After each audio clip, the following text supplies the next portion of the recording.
Shalom, Bapak Ibu dan Saudara yang dikasihi Tuhan. Kita kembali di dalam pesan pastoral pada kesempatan di waktu ini. Mari, sebelum kita membaca firman Tuhan, sekali lagi saya mengajak kita untuk boleh berdoa. Mari kita berdoa. Bapa Surgawi, kami berterima kasih. Oleh karena berkat dan kemurahan-Mu, kami ada di hari ini. Kami akan belajar bersama-sama firman-Mu ya Tuhan. Biarlah kiranya hati kami boleh dilembutkan, dan Allah boleh menaruhkan pengertian di dalam pribadi kami masing-masing, sehingga kami dapat memahami apa yang menjadi kebenaran firman Tuhan, dan kami dikuatkan dan diteguhkan untuk boleh melakukannya. Terima kasih ya Tuhan, inilah doa kami. Di dalam nama Yesus Kristus kami berdoa dan kami bersyukur. Amin.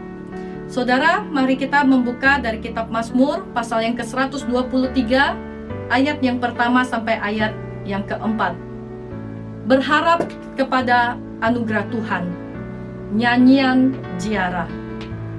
Kepadamu aku melayangkan mataku, ya, Engkau yang bersemayam di sorga. Lihat, seperti mata para hamba laki-laki memandang kepada tangan tuannya, seperti mata hamba perempuan memandang kepada tangan nyonyanya. Demikianlah mata kita memandang kepada Tuhan Allah kita, sampai Ia mengasihani kita. Kasihanilah kami ya Tuhan, kasihanilah kami, sebab kami sudah cukup kenyang dengan penghinaan. Jiwa kami sudah cukup kenyang dengan olok-olok orang-orang yang merasa aman, dengan penghinaan orang-orang yang sombong. Amin. Saudara, tema kita di dalam kesempatan ini adalah memandang Tuhan. Kondisi diolok atau dihina adalah sebuah kondisi yang tentunya dapat memberi tekanan. Sebagaimana pemazmur, dia juga mengalami hal yang sama. Namun setidaknya kita bisa belajar tentang dua hal yang dapat kita lakukan.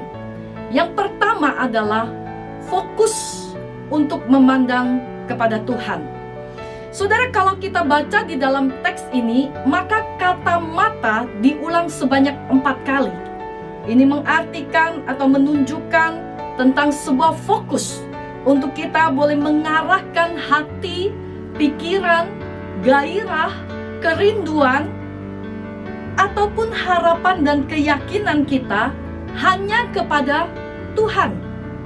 Saudara, mata para hamba laki-laki yang memandang kepada tuannya dengan mata para hamba perempuan memandang kepada nyonyanya dikaitkan dengan bagaimana kita memiliki mata yang memandang kepada Tuhan. Saudara, kita tahu sebagai seorang hamba, ya, mereka tidak mempunyai hak apapun. Mereka hanya memohon belas kasih daripada tuan atau nyonyanya. Dan mereka hanya menantikan bagaimana tuan dan nyonyanya menolong mereka dan memberikan perintah ataupun petunjuk bagi mereka. Nah, saudara, gambaran inilah juga yang melekat di dalam diri kita sebagai seorang hamba kepada Tuhan kita, di mana kita menanti-nantikan pertolongan Tuhan, di mana di dalam menantikan Tuhan, kita juga memohon petunjuk dan pimpinan Tuhan. Kita tahu hanya belas kasih Tuhan itulah yang dapat membebaskan kita, yang dapat menyanggupkan kita, atau yang dapat memberi kepada kita satu jalan keluar. Maka disinilah pemazmur mengingatkan bagaimana seharusnya setiap kita memandang kepada Tuhan. Saudara, ketika kita ada di hari atau di situasi di mana kita merasa tertekan, maka hal inilah yang dapat kita lakukan bersama-sama, yakni fokus untuk memandang kepada Tuhan. Kerahkanlah semua pikiran kita, kerahkanlah semua energi di dalam perasaan atau emosi kita. Kerahkanlah semua gairah, kerinduan, keyakinan, dan apapun itu kepada Tuhan. Sehingga sampai pada waktunya kita melihat bahwa fokus kita di dalam memandang kepada Tuhan menjadi sebuah kesempatan kita untuk merasakan anugerah belas kasih yang memampukan kita untuk dapat menghadapi situasi itu. Dan yang kedua, saudara, yang dapat kita lakukan adalah rendahkanlah hati kita di hadapan Tuhan. Saudara, kata kasihanilah kami diulang oleh pemazmur menunjukkan satu keinginan besar dia untuk memperoleh bukan saja pertolongan dari belas kasih Tuhan, tetapi satu sikap untuk dia boleh merendahkan hati hanya kepada Tuhan. Nah, saudara yang dikasihi Tuhan, kita hidup memang dari belas kasihan Tuhan, dari anugerah Tuhan yang tercurah bagi kita. Maka dari itulah saudara, penting sekali untuk kita boleh memahami bagaimana ketika pemazmur dia memohon kepada Tuhan, dia ingat siapa Tuhan itu, yaitu Tuhan yang bersemayam di sorga.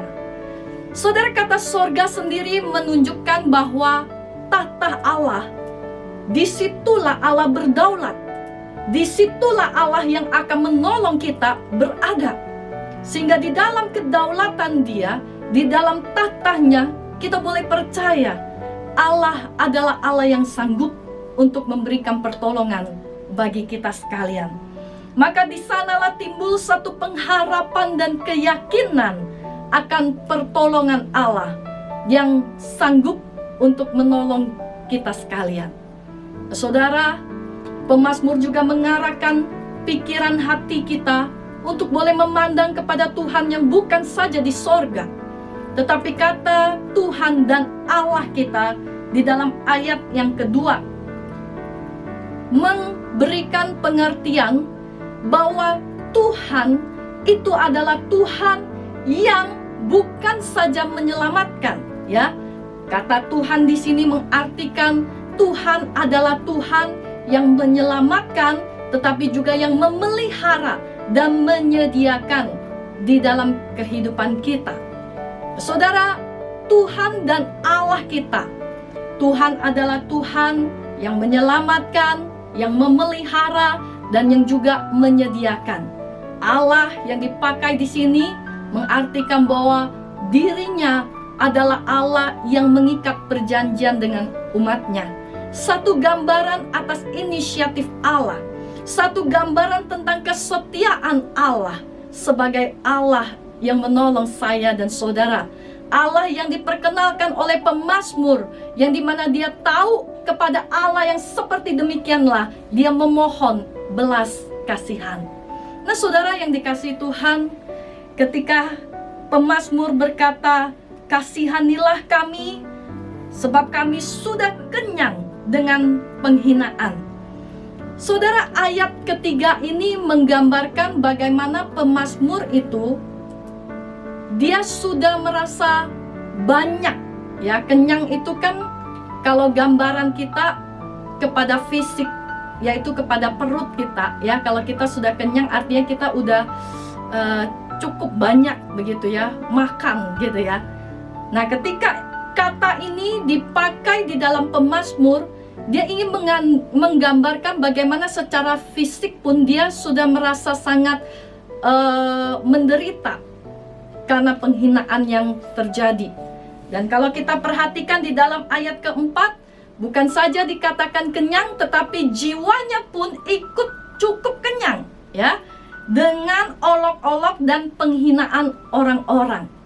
Jadi bukan saja secara fisik dia menderita, tetapi jiwanya, mental, psikisnya juga sudah merasakan kenyang dengan penderitaan itu. Hal ini menggambarkan bagaimana sebetulnya dari kehidupan pemazmur sendiri, pemazmur ingin mengatakan bahwa penderitaan yang ia tanggung akibat hinaan dan olok-olok dari orang-orang itu sudah cukup membuat dia itu menderita sekali, ya. Jadi saudara, kita bisa melihat bagaimana pemazmur ketika dia ada di dalam situasi yang sangat tertekan karena penghinaan ini, Dia tahu, saudara, kemana dia memohon belas kasihan. Dia paham, saudara, apa yang harus menjadi sikap hatinya ketika memohon belas kasihan itu. Oleh karena itulah, dari pemazmur ini kita belajar bagaimana seharusnya ketika kita menjalani hari-hari di dalam kehidupan kita, hanya Tuhanlah yang dapat menjadi tempat persandaran kita. Oleh karena itulah, kita patut untuk terus berfokus memandang kepada Tuhan. Dan kita harus merendahkan hati untuk memohon belas kasihan Tuhan. Karena sejatinya hidup ini adalah bercerita tentang anugerah Tuhan. Saudara yang dikasihi Tuhan, di dalam kesempatan yang terbuka bagi kita hari ini untuk merenungkan firman Tuhan, mari saya undang kita semua untuk boleh belajar dari kitab Mazmur pasal 123 ini.